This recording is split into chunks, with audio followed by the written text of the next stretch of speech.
우리가 주님 하나님 말씀 보시겠습니다. 하나님 말씀 사도행전 4장 33절에서 37절 말씀입니다. 사도행전 4장 33절에서 37절 말씀입니다. 32절부터 읽을게요. 집사님 소리가 너무 큰 것 같아요.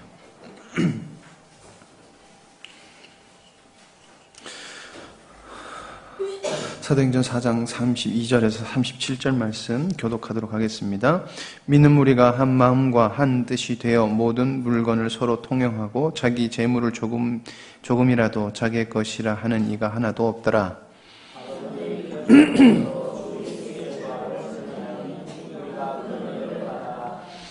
그 중에 가난한 사람이 없으니 이는 밭과 집 있는 자는 팔아 그 판 것의 값을 가져다가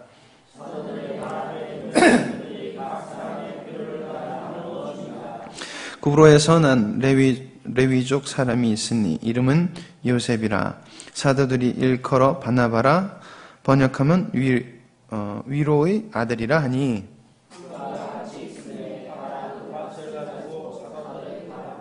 두니라. 아멘. 말씀의 제목은 부활의 신앙 두 번째 이야기에서 부활의 능력이라는 말씀으로 함께 나눠보도록 하겠습니다. 부활의 능력. 잠깐 이제 류진원 집사님이 기도를 이렇게 하시면서 부활주일 그리고 고난주일 이거를 쭉 하시는데 지금 필리핀을 가면요 과간이 아니에요. 왜냐면은 필리핀은 캐톨릭 국가이기 때문에 부활절 그리고 크리스마스 성탄절, 갑자기 말이 성탄절이 생각이 나서 성탄절 이 두 때가 되면은 어마어마합니다. 그래서 성탄절은 한 2달 전부터 준비를 하고요. 부활절도 한참 전에 준비를 해요. 그리고 그 절기를 그대로 따라요. 그 사람들은. 그래서 그렇게 해가지고 초막에다가 집 져놓고 그 안에서 며칠간 머물기도 하고 그리고 이제 고난주간이 다가오면은 길거리 가다가 십자가를 지고 가는 사람 행렬이 굉장히 많아요. 그리고 채찍을 만들어서 채찍에 이렇게 깡통 같은 거에다가 뭐 이렇게 소리를 나게 하고 등에다가 모르겠어요. 진짜인지 모르겠지만 라카치 같은 거 해가지고 피 같은 거를 묻혀놓고 길거리 가면서 차고닥 이러면서 수행을 하면서 가요. 근데 어떤 사람들은 그냥 한다고 그러고 진짜로 그걸 아프게 하는 사람도 있다고 그래요. 그래서 자기 등에서 피가 나게끔 해서 저희 있는 쪽에서 그걸 또 많이 한다고 그래요. 그리고 그뿐만이 아니라 진짜 부활절이 되면은 예수님이 십자가에 못 박힌 그 날 기념하는 날이 되면은 어떤 일까지 있냐면 저희들이 사는 지역에서 1시간 정도 떨어진 곳에서 진짜 사람은 십자가에 못 박아요. 이렇게 못 박아서 달아요. 그러면 그 사람들은 성인으로 대접을 받아요. 그렇게 하는 사람. 그래서 아무나 할 수 있는 것도 아니고 선별되어서 그것도 십자가에 못 박일 수가 있어요. 어마어마합니다. 부활절이 되면은. 근데 우리가 집사님이 기도를 들으면서 우리가 주님의 부활 그리고 주님의 고난 이렇게 생각하는데 잠시 우리가 알아야 될 게 예수님의 고난하면 우리가 채찍에 맞으신 것과 십자가의 지심까지만 그걸로 생각하는데 분명히 알아야 될 건 예수님이 이 땅에 오셔서 사시는 모든 기간이 고난 기간이었다는 것을 우리는 기억을 해야 될 것입니다.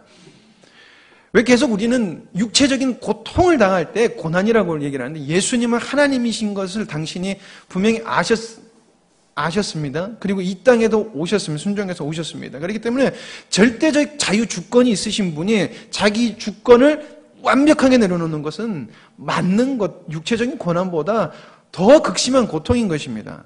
사람이 육체적으로 피곤한 것보다 정신적으로 피곤한 게 사람을 더 죽입니다. 아시죠? 스트레스 받아보신 분들은 아실 것입니다. 우리는 그 고난을 뺀다는 것입니다. 그리고 예수님의 육체적인 고난 그것만 생각하기에 어떻게 보면 우리가 생각하는 고난이 단순해져 버릴 수가 있다는 것입니다. 그런데 우리는 분명히 알아야 될 것은 우리가 부활주일 그리고 기다리면서 고난주간도 많이 맞이할 것인데 예수 그리스도께서 고난을 당하신 것은 당신의 모든 것을 비움으로부터 오는 고난 자기 자유주권을 내려놓음으로부터 오는 고난 그리고 그 고난이 있었기에 예수께서 부활하셨고 우리가 그 부활에 참여함으로 우리도 자유로울 수 있다는 것입니다. 나를 사랑하는 것에서 예수님의 고난은 그런 의미를 가지고 있습니다. 그렇기 때문에 우리가 고난 주간을 이제 보내시게 될 텐데 그런 예수님의 고난을 생각하시면 더 은혜가 되고 더 우리가 주님 앞에 더욱더 잘 나갔네. 더욱더 주님 앞에 친밀해질 수 있으리라 믿습니다. 지난주에 저는 여러분들과 부활의 신앙에 대해서 한번 나눠봤었습니다. 기억나시는지요? 그래서 한번 잠깐 정리를 해드리도록 하겠습니다. 부활의 신앙은 저희가 첫 번째로 기억해야 될 것은 예수 그리스도의 부활을 우리는 우선적으로 생각해야 된다는 것입니다. 그냥 단순한 예수님이 죽고 사셨다는 게 아니라 예수님의 부활이 담고 있는 의미라는 것이죠. 그것은 제일 큰 의미는 무엇이냐면 우리를 새 사람으로 거듭나게 한다는 것입니다. 이건 고친다는 의미가 아니라 아예 새로운 사람으로 만들어버린다는 것입니다. 새 것으로 만들어버린다는 것입니다. 그런 의미에서 우리 기독교는 수행 종교가 아닙니다. 돌을 닦아서 거듭나는 종교도 아닙니다. 우리는 예수 그리스도의 부활에 참여함으로 새 것이 되는 것입니다. 그게 예수 그리스도의 부활이 담고 있는 진리인 것입니다. 그래서 우리를 주장할 수 있는 것, 우리가 구속될 수밖에 없는 것은 오직 삼일째 하나님밖에 없다는 것입니다. 우리는 사단한테 구속될 수가 없는 존재입니다. 우리는 사단한테 우리가 구속된다고 생각하는데 아닌 것입니다. 우리는 사단이 그런 식으로 거짓으로 우리를 속일 때 우리가 누군지가 분명히 알고 예수 그리스도 이름으로 승리하게 할 수 있는 것, 이게 바로 예수 그리스도의 부활이라는 것을 우리는 알아야 되는 것입니다. 두 번째로는 영혼 속으로 들어가는 것이라고 말씀드렸습니다. 영혼 속으로 들어가는 것. 이 땅은 아주 짧습니다. 그래서 오늘 찬양에도 뭐였죠? 찬양 갑자기 되네. 잠시뿐인 세상이잖아요. 잠시뿐인 세상. 우린 잠시뿐인 이 세상에서 이 잠깐이라도 주님을 누리고 살아야 되고 주님 앞에서 승리하고 사는 것. 그리고 진짜 번영은 영으로 들어가서 주님과 영원히 사는 것. 그것이 우리의 신앙의 주춧돌이 되어야 된다는 것입니다. 어떤 자매랑 교제를 나누는데 계속해서 세상적인 문제를 막 어려움을 이야기해요. 그래서 세상적인 어려움 있을 때 부닥칠 때마다 당신의 자매님의 한계를 인정하시고 그냥 주님 바라보세요. 하나님 나 이런 존재고 정말 우리가 바라봐야 될 것은 하늘이고 그 하늘에서 주님을 누리는 것을 우리가 이 땅에서도 누리고 가는 것이 우리의 인생입니다. 어려움과 고난이 있지만은 예수님께서 그렇게 사셨던 것처럼 그리고 그것을 이름으로 기쁨에 사셨던 것처럼 그랬더니 그 자매님이 한참 뒤에 그런 말씀을 하더라고요.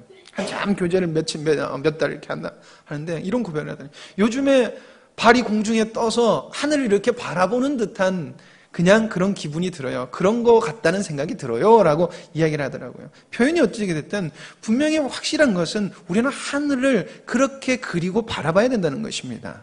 왜냐하면 그것이 우리의 본향이기 때문인 것입니다. 그리고 제가 세 번째로 말씀드렸던 것이 무엇이냐면은 하늘을 본향으로 삼는다고 했을 때 사람들이 착각을 하는 게 무엇이냐면은 이 땅의 것을 썩어져 갈 것이라고만 생각을 한다는 것입니다. 맞습니다. 물질에 속해 있는, 사단에 속해 있는 것들은 썩어져 갈 것입니다. 그러나 하나님이 이 땅에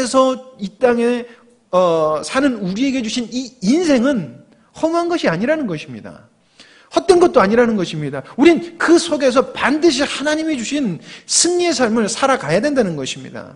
그리고 그 승리 속에서 천국을 이루고 그 천국이 이루어지는 삶을 살 때 우리 속에서 하나님이 주시는 기쁨을 누리는 게 바로 천국의 삶이고 그것을 우리가 점진적으로 인생을 살아가고 결국엔 영원히 그 기쁨을 주님과 함께 분명하게 지금 우리가 사는 건 뿌옇다고 그랬잖아요. 성경에서. 그렇지만 분명하고 선명하고 완벽하고 우리가 주님의 뜻을 알고 살아갈 수 있다는 것입니다. 그것이 하나님이 우리에게 주신 인생 비밀이고 축복이라는 것입니다.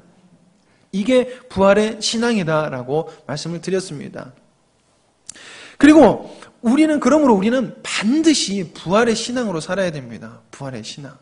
부활절만 되면 사람들이 부활의 신앙으로 삽시다. 부활의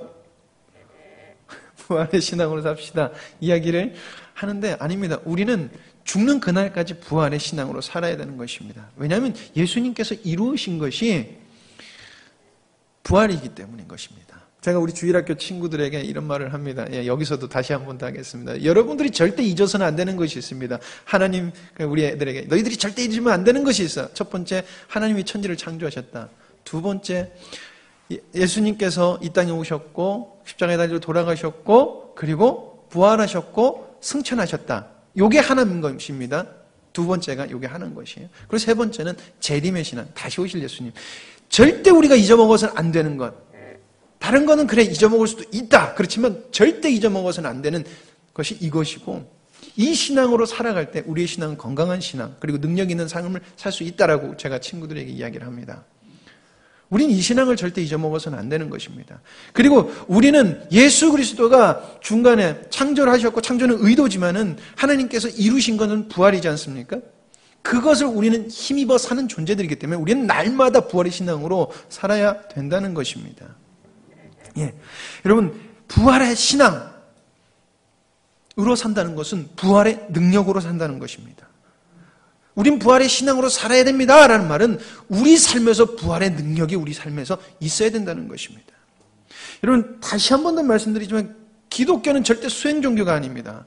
근데 계속해서 잘못된 이론들 때문에 기독교, 그러니까 교회가 수행 종교로 바뀌어져 갑니다. 근데 절대 수행 종교가 아니라는 것입니다. 기독교는 부활의 능력으로, 즉 하나님의 능력으로 인하여 한 걸음 한 걸음 영혼 속으로 들어가는 것이 바로 우리 그리스도인, 기독교라는 것입니다. 그래서 그리스도의 장성한 분량까지 이르는 것, 그것이 우리의 궁극적인 또한 목표라는 것입니다. 부활은 성령님의 도우심 없이는 절대 믿을 수가 없는 것입니다. 우린 되게, 지난주에 제가 그랬죠. 되게 우리 쉽게 믿는다고 그랬는데, 여러분, 믿는 것과 아는 것은 다른 것입니다. 기독교의 진리를 우리가 알고 있기 때문에 우린 부활을 그냥 받아들인 거지, 정말 우리가 부활을 믿는다고 하면은 그리스도인의 삶에서는 부활의 능력이 나타날 수밖에 없습니다. 이것은 하나님의 약속이고 이건 하나님의 언약이기 때문에 그렇다는 것입니다. 이 둘의 차이점은 결국에 그건 것입니다. 부활의 능력이 있는가? 우리 삶에서 있는가? 그리고 없는가라는 것입니다. 아주 간단한 것입니다. 왜냐하면 믿게 하시는 분이 성령님이기 때문에, 성령님이 내 안에 계신다면 그 성령님의 능력이 있는다는 것이기 때문인 것입니다. 무슨 말씀인지 아시겠죠? 예. 사도행전 4장 28절에서 31절 말씀, 오늘 말씀보다 조금 앞절 말씀인데요. 제가 한번 읽어드리도록 하겠습니다. 하나님의 권능과 뜻대로 이루시려고 예정하신 그것을 행하시려고 이 성에 모였나이다. 주여, 이제도 그들의 위협함을 굽어 보시옵소서. 또 종들로 하여금 담대히 하나님의 말씀을 전하게 하여 주시오며, 손을 내밀어 병을 낫게 하시옵고, 표적과 기사가 거룩한 종 예수의 이름으로 이루어지게 하옵소서 하더라.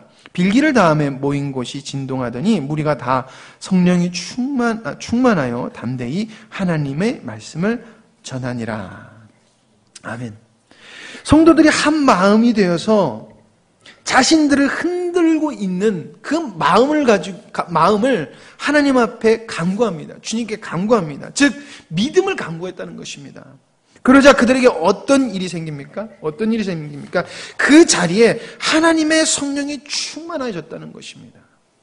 그리고 그 자리에서 성령의 능력이 나타났다는 것입니다. 지금 그들이 예수 그리스도를 전한다는 것은 죽음을 의미했었습니다. 그렇기 때문에 두렵고 떨림이 있었습니다. 인간적인 노력으로 할 수 있었겠죠. 그렇지만 그들이 성령님을 간구했다는 것입니다. 주님을 간구했다는 것입니다. 무엇을? 자신들의 연약함을. 부활의 신앙으로 살 수 있도록 기도했다는 것입니다. 그랬더니 그들의 모습이 어떻게 바뀝니까? 담대히 말씀을 전했다는 것입니다. 즉 성령의 능력이 나타났다는 것입니다.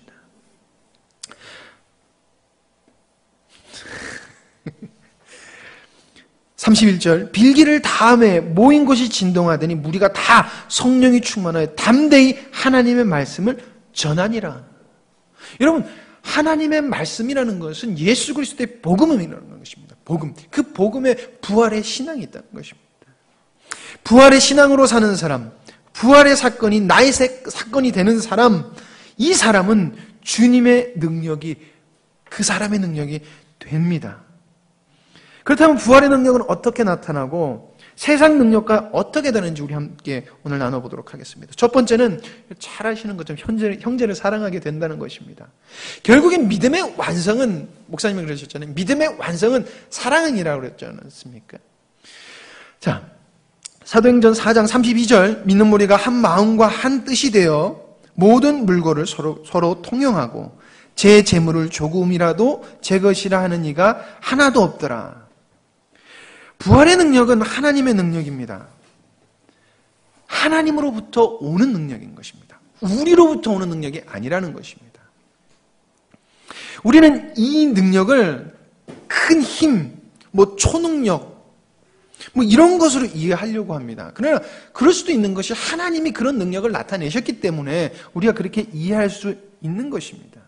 그러나 성령은 큰 능력, 그리고 큰 힘을 당신의 능력이라고 이야기하는 것일까요? 사도행전 4장 28절 말씀 한번 다시 읽어보도록 하겠습니다. 하나님의 권능과 뜻대로 이루시려고 예정하신 그것을 행하려고 이성에 모였나이다. 베드로가 하나님께서 당신의 권능과 뜻대로 이루시려고 하셨다는 것이 있다고 지금 설교하고 있는 것입니다. 여러분, 그것은 무엇입니까? 그것이 무엇입니까? 바로 예수 그리스도의 죽음과 부활을 말하는 것입니다. 너희들이 권능받고 능력받고 그래서 내 제자가 되라라고 했다는 그 권능과 능력의 총체적인 전해야 될 목적은 무엇이었냐면은 예수 그리스도의 죽음과 부활이라는 것입니다. 그리고 이 예수 그리스도의 죽음과 부활은 사랑의 완성이라는 것입니다. 자기를 부인하고 하나님을 온전히 사랑하는 것. 다른 말로 하면은 예수님께서 그랬지 않습니까? 주 너의 하나님을 사랑하고 내 이웃을 사랑하라. 내 형제를 사랑하라. 라고 한 그 사랑을 이루는 그 복음, 이룰 수 있도록 하는 그 복음을 하나님께서 작정하셨다는 것입니다. 여러분, 부활은 나를 사랑하는 것을, 나를 사랑하는 것의 끝을 이야기하는 것입니다. 나의 사랑하는 것의 끝, 이게 거듭남이라는 것입니다. 절대 자기를 사랑할 수 없는 존재가 됐다는 것입니다. 그러나 세상은 자기를 부인하면 미쳤다고 이야기를 합니다. 미쳤다고 이야기합니다. 왜 그렇게 사냐고 이야기를 합니다. 여러분, 부활의 능력은 반드시 사랑이 투영돼서 열매를 맺어지는, 사랑이라는 열매를 맺어지는 열매를 맺어야 된다는 것입니다. 말이 이상하게 꼬였는데요. 사랑이라는 열매가 맺어져야 된다는 것입니다. 믿는 무리가 한 마음과 한 뜻이 되어 모든 물건을 서로 통용하고 제 재물을 조금이라도 제 것이라 하는 이가 하나도 없더라.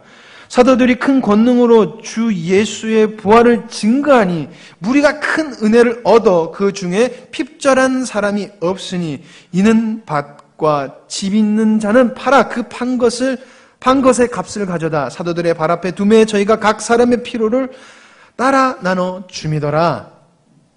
여러분, 이 본문을 읽을 때 사람들이 그래서 우리는 긍휼 사업해야 돼, 이웃을 도와야 돼 라고 이야기합니다. 근데 이건 그렇게 읽어서는 안 된다는 것입니다. 이 본문은 부활을 믿는 사람들에게서 부활의 능력이 하나님이 우리에게 주신 가장 큰 율법, 하나님의 뜻을 이룰 수 있는, 하나님의 뜻을 이루는 주 너의 하나님을 사랑하고 이웃을 사랑하는 그 능력을 이룰 수 있는 삶이 사랑으로 투영돼서 나온다는 것을 이야기하고 있다는 것입니다. 이해하시겠죠? 제가 문장을 길게 만드니까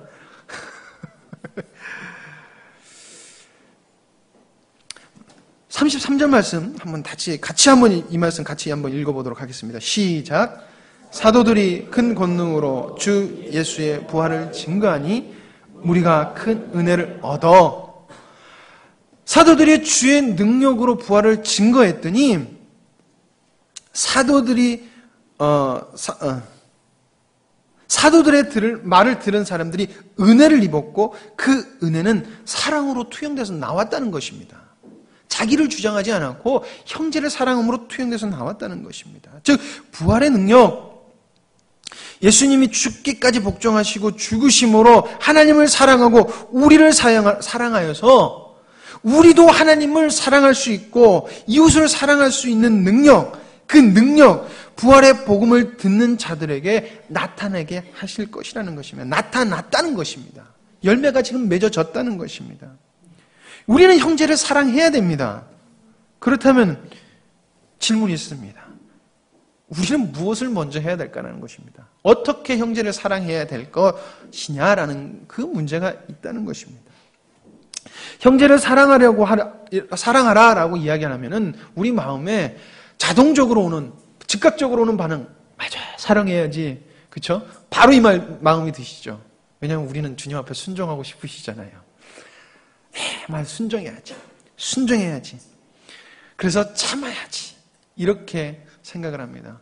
그러나 저는 이것을 잘못됐다고 얘기하기보다는 잘못된 거야, 틀린 거야 말하기보다는 첫 단추를 잘못 꼈다고 저는 보는 것입니다.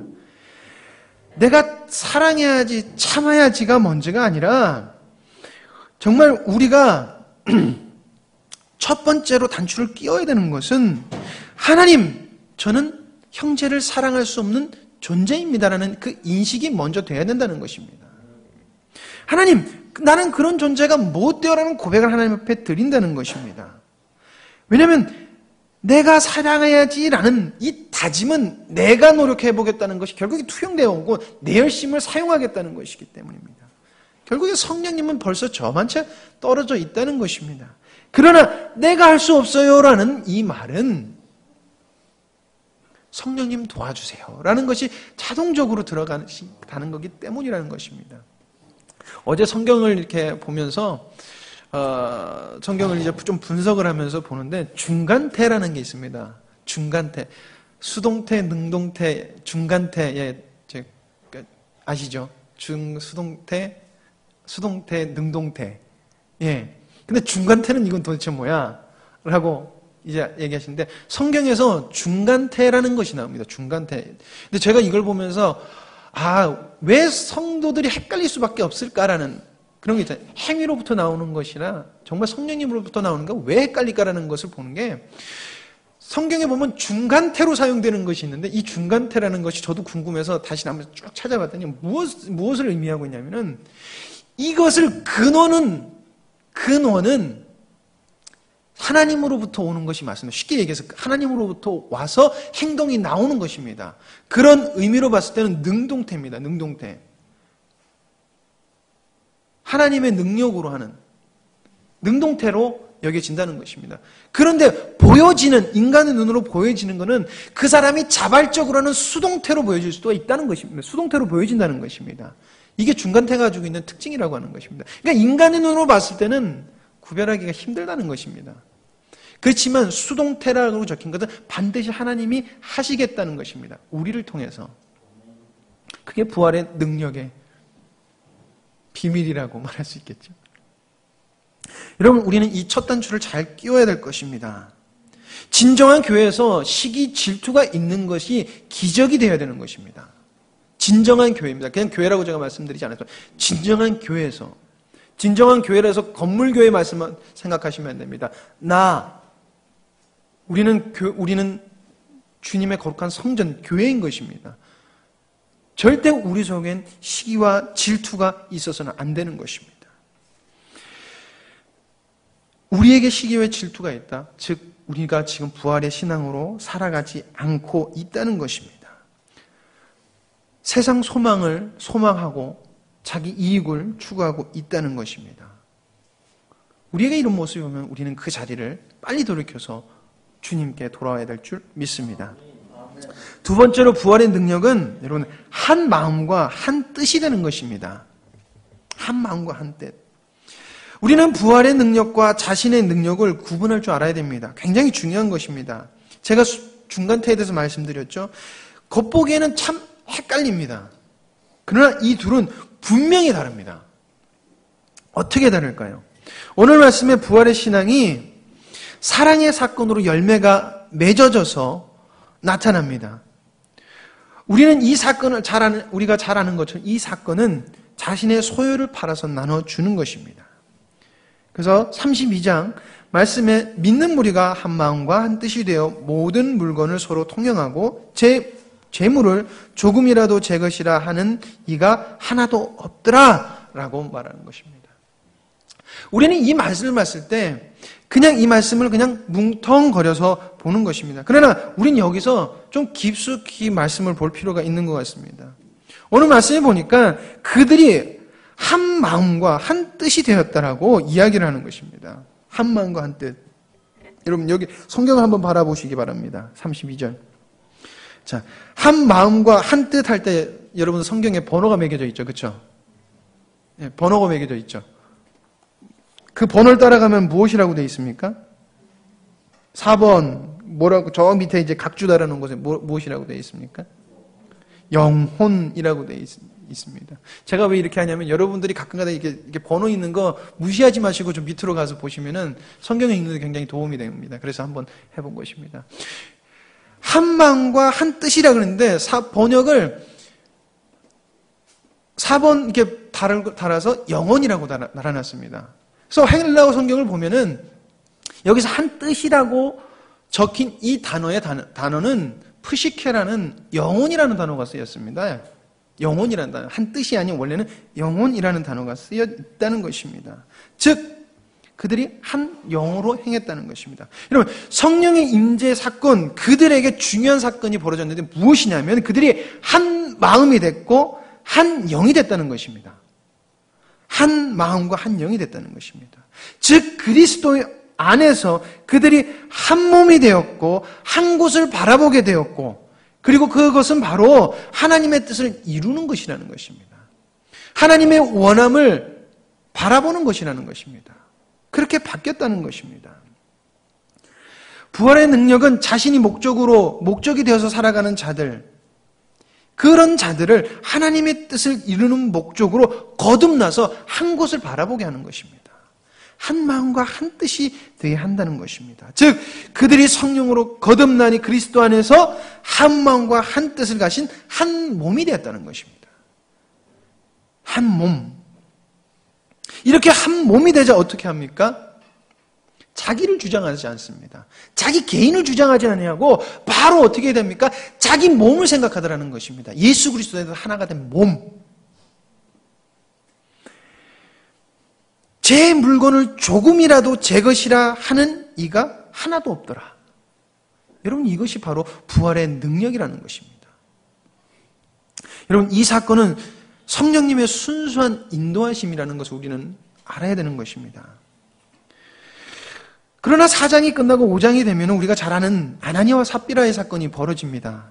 정말 우리는 잘 알고 있죠. 근데 이 사건을 단순히 욕심부리다, 성령을 거역하다라고 죽임을 당한 것이라고 여겨서는 안 될 것입니다. 그 이유는 아나니아와 삽비라의 행위는 아예 다른 영에서 나온 것이기 때문인 것입니다. 무슨 말인 줄 알겠습니까? 교회 안에서 그들이 그냥 단순히 거짓말을 했고 성령님을 속인 것이 아니라 그들의 근원 자체가, 그들의 행위 근원 자체가 어디서 나왔냐면 사단으로부터 나왔다는 것입니다. 행위로 보면 그들의 행위는 판단할 것이 없습니다. 제가 왜 중간태를 말씀드렸느냐면 여기서 그런 것입니다. 교회에서 행위로 흠잡을 데가 없습니다. 그 근원을 알기 전까지는. 그들의 행위는 아나니아와 삽비라의 그 행위는 굳이 죽일 만큼 그렇게 나쁜 죄도 아닙니다. 우리의 관점으로 봤을 때. 그러나 그들의 행위는 부활 신앙으로 나타나는 능력이 아니라 사단으로부터 나온 행위라는 것입니다.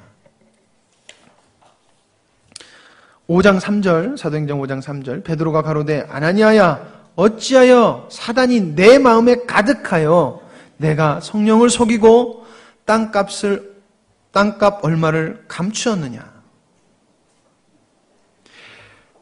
그들의 행위, 4절 마지막 절을 요한, 바나바라고 불리는 그 사람의 행위와 별 다를 것이 없습니다.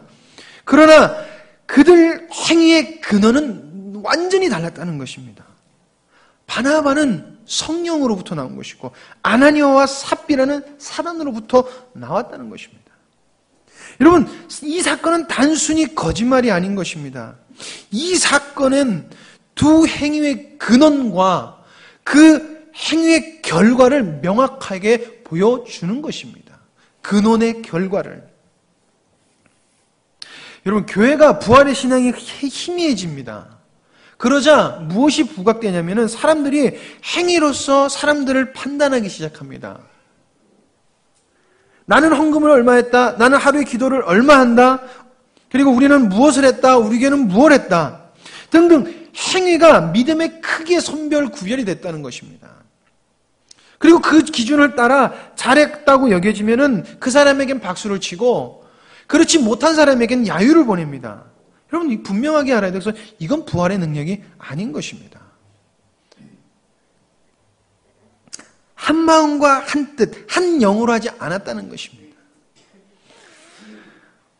한 영과 한 마음으로 하지 않은 것, 그것이 아무리 선하다 해도 그것은 절대 교회에 파고 들어와서는 안 되는 것입니다.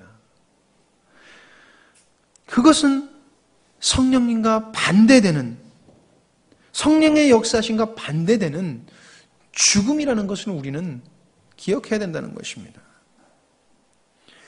교회는 절대 행위로서 사람을 판단해서는 안 되는 것입니다. 왜 저 사람은 저래? 왜 저 사람은 저래? 안 되는 것입니다. 왜냐하면 행위는 사단으로부터도 나올 수 있다는 것입니다. 나쁜 행동도 아니고 뿐만 아니라 선한 행동도. 그러기에 여러분들 교회는 목회자와 성도의 하나됨이 매우 중요합니다. 아니요, 절대적입니다. 왜? 성령 안에서 우리는 하나이기 때문인 것입니다. 그리고 교회에게 하나님께서, 이 가시적 교회에게 하나님께서는 원하시는 뜻, 비전을 심어주셨기 때문인 것입니다. 성령의 능력, 부활의 능력, 그것은 여러분 한 마음과 한 뜻임을 여러분들 기억하시기 바랍니다. 세 번째로, 자기 의와 욕심은 부활의 능력이 아니다라는 것입니다. 위의 주제를 조금 더 연장해서 이어가는 것인데요. 교회에서 이루어지는 것의 절대적인 목적, 궁극적인 목적은 예수 그리스도의 부활을 증거하는 것이어야 되는 것입니다.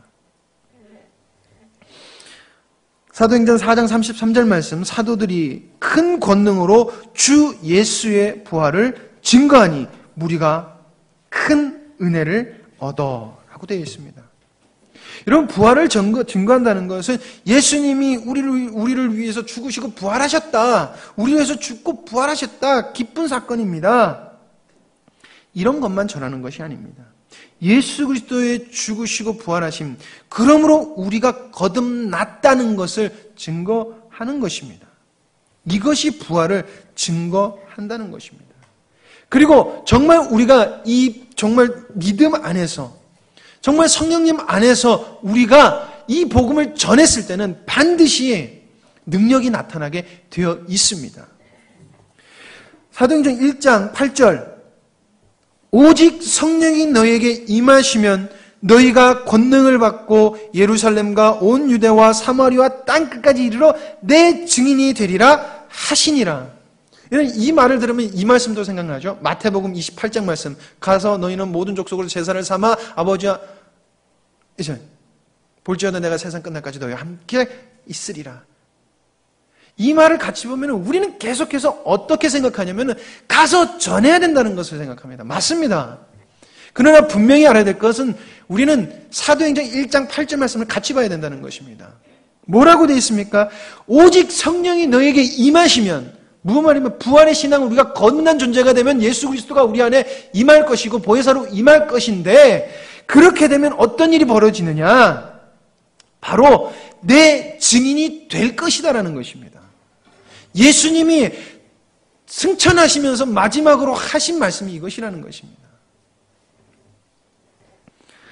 그렇기 때문에 우리는 자랑할 것이 없습니다. 왜? 성령이 임해야지 우리는 증인이 될 수 있기 때문인 것입니다.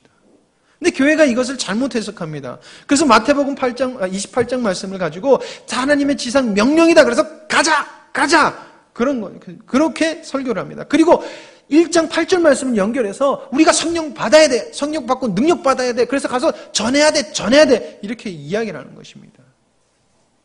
그러나 우리는 부활의 신앙으로 살아가는 것입니다. 이것은 주체가 다시 한번 말씀드리지만 우리가 아닌 것입니다.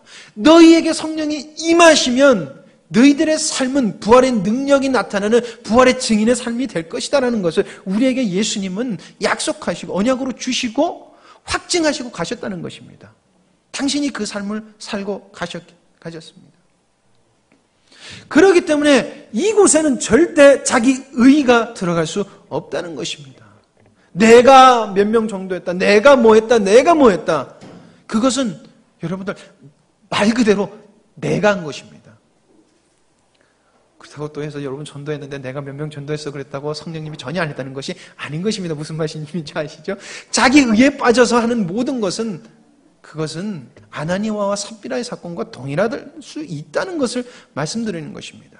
그것이 아무리 선하게 보일 수 있다 할지라도 그 전도한 사람은 잘못된 행동을 하고 있다는 것입니다.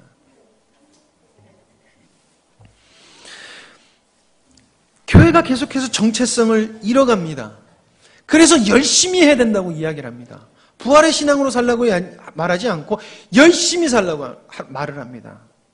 그러니까 성도들이 자기 의에 빠지게 되는 것입니다. 나 열심히 하고 있어. 말씀대로 열심히 하고 있어. 바로 아나니아와 삽비라 이 사건도 부활의 신앙이 없는 자기 의와 욕심을 위해서 신앙생활하는 사람들을 너무나 잘 보여주고 있다는 것입니다. 잘 나타내고 있습니다. 교회가 자기 의와 욕심에 빠져 있습니다. 여러분, 이 모습은 바리새인들과 서기관들의 모습 속에서도 잘 나타나고 있습니다. 분명히 말하자면 바리새인들과 서기관들은 지금으로 굳이 말하자면 성도들 중에 장로들 이렇게도 표현할 수 있는 것입니다. 근데 예수님이 그들 보고 무엇이라고 이야기를 하고 있습니까? 사탄의 자식이라고 이야기하고 있습니다. 왜? 그들에게 나오는 그 근원 자체가 하나님이 아닌 성령님이 아닌 누가 주체가 됐다는 것입니까? 나. 그렇기 때문에 그 부활의 능력, 자기 의는 부활의 능력과 전혀 다르다는 것입니다.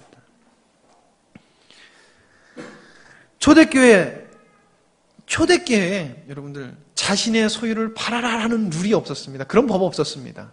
그런 요구도 없었습니다. 이 운동은 순수하게 성령께서 인도하셨고 한 마음과 한 뜻이 되자 그들이 그것에 순종했던 것입니다. 그냥 성령님의 감동으로 하나님을 사랑하고 이웃을 사랑하는 그 사건이 이루어졌다는 것입니다. 사랑이 투영돼서 나왔다는 열매 맺었다는 것입니다. 그러나 아나니아와 삽비라는 달랐습니다. 그들은 자기 의를 쫓아 살았다는 것입니다. 여러분, 그리고 자기 의는 욕심에서부터 발생되는 것입니다. 내가 하나님의 것을 이렇게 말하면 좀 이상해요. 내가 조금 더 얻고 싶고 내가 조금 더 뭐 갖고 싶고 나도 그래서 내 소유 팔았다. 이렇게 많이 팔았다. 결국에는 그것은 자기의 욕심으로부터 발생된다는 것입니다. 여러분, 이것은 부활의 신앙이 아닙니다. 그러기에 그곳에는 어떠한 능력도 있을 수 없다는 것입니다. 어떤 목사님이 이런 말씀을 하셨다고 합니다. 교회에서 제일 무서운 사람이 있습니다. 그리고 그 사람은 바로 자신의 열심으로 새벽 기도를 한 번도 빠지지 않은, 공예배를 한 번도 빠지지 않은, 그리고 비공식 예배도 한 번도 빠지지 않은 집사님, 권사님, 장로님입니다. 라는 말을 했다고 합니다.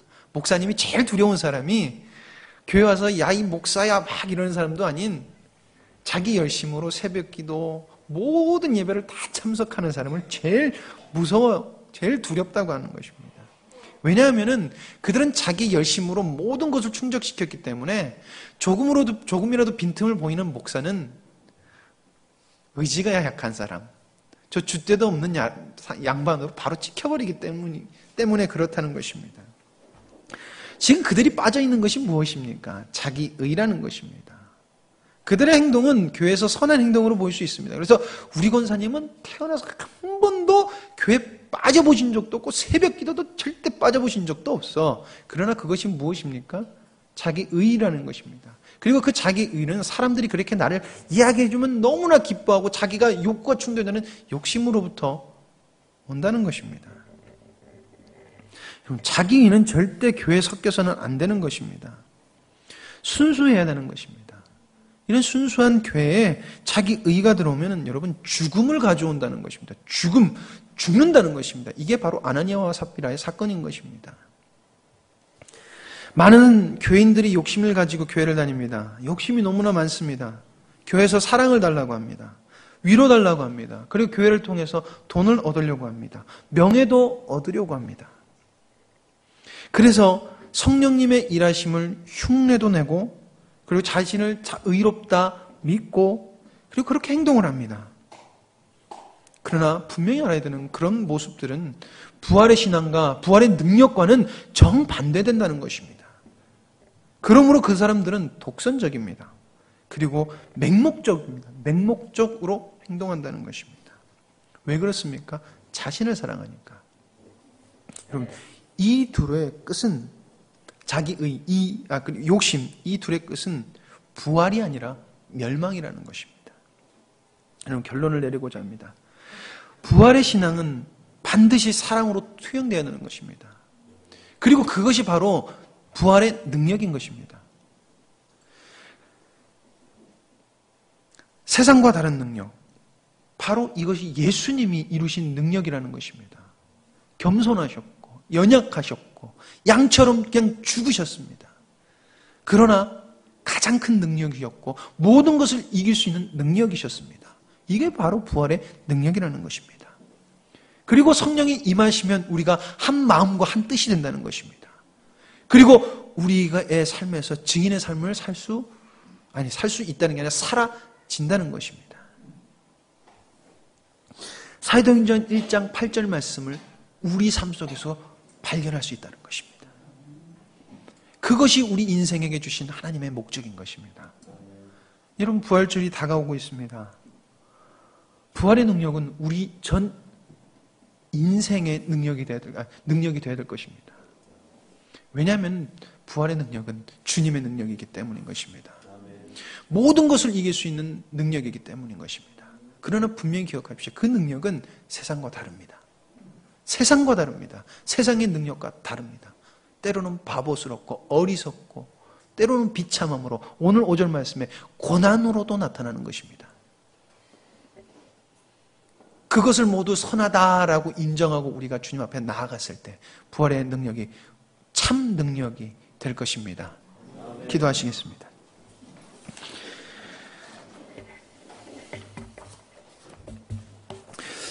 주님, 저희들이 다시 한 번 더 주님의 부활을 하나님 기억하고 하나님 다시 한 번 더 저희들이 부활의 신앙으로 살기를 작정합니다. 하나님, 아직 저희들의 마음에 부활의 신앙과 부활의 능력에 뜨거운 마음이 없는 것을 주님 용서하여 주시옵소서. 주님, 저희들이 부활절을 이제 2주 남겨두고 있습니다. 저희들이 기억하고 또 기억하고 주님 앞에 간구함으로 하나님 우리 마음속에 성령님의 감동하심으로 부활의 능력과 부활의 신앙이 불타오르게 하여 주시옵소서. 초대교회 하나님 그들이 두렵고 떨리는 마음을 주님 앞에 아랬을 때 성령이 임하셨고 그리고 하나님 그들이 부활의 능력으로 살았던 것처럼 하나님 저희들도 그 삶 살고 싶습니다. 그 신앙생활 하고 싶습니다. 주님 역사하여 주시옵소서. 하나님 기적을 사모하고 있습니까? 하나님 이상한 것들 유익을 사모하고 있습니까? 주님 그런 생각들 깨어져 나가게 하여 주시옵소서. 다시 한 번 더 기억하는 것은 주님의 능력은 세상과 다른 능력이요 때로는 고난이고 힘들고 어리석고 바보 같은 것일지 몰라도 그것이 진정한 능력임을 믿습니다. 하나님 그 능력이 나의 능력이 되게 하여 주시옵소서. 주님께서 약속하셨습니다. 성령이 너에게 임하면 된다. 주님 역사하여 주시옵소서. 내가 부인되어 주길 원합니다. 주님 내 속에서 역사하여 주시옵소서. 아버지 하나님 주님을 사모합니다. 주님 역사하여 주시옵소서. 모든 것을 주님께 맡겨오며 예수님의 이름으로 기도드립니다. 아멘.